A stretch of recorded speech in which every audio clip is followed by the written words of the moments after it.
Tafadhali pia tuwasaidie hawa viongozi. Sasa zile tunaambia waziri wa barabara akaze nati kidogo, pia sisi kwa upande wetu tuko na jukumu la kufanya.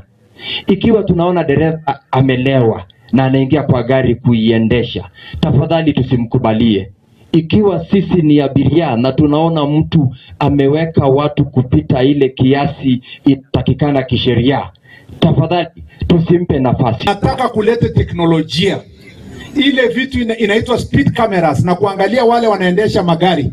Tumesema tunataka kuleta na tumefanya procurement process, sasa hizi iko kwa treasury. Tukimaliza we are working under PPP arrangement with private sector tuweke makameras kwa barabara zote, ndio tuweze tukasimamisha wale ambao wanafanya kazi hiyo. Na pia tunafanya kitu inaitwa instant fining kama wewe utapatikana na overlapping na overspeeding.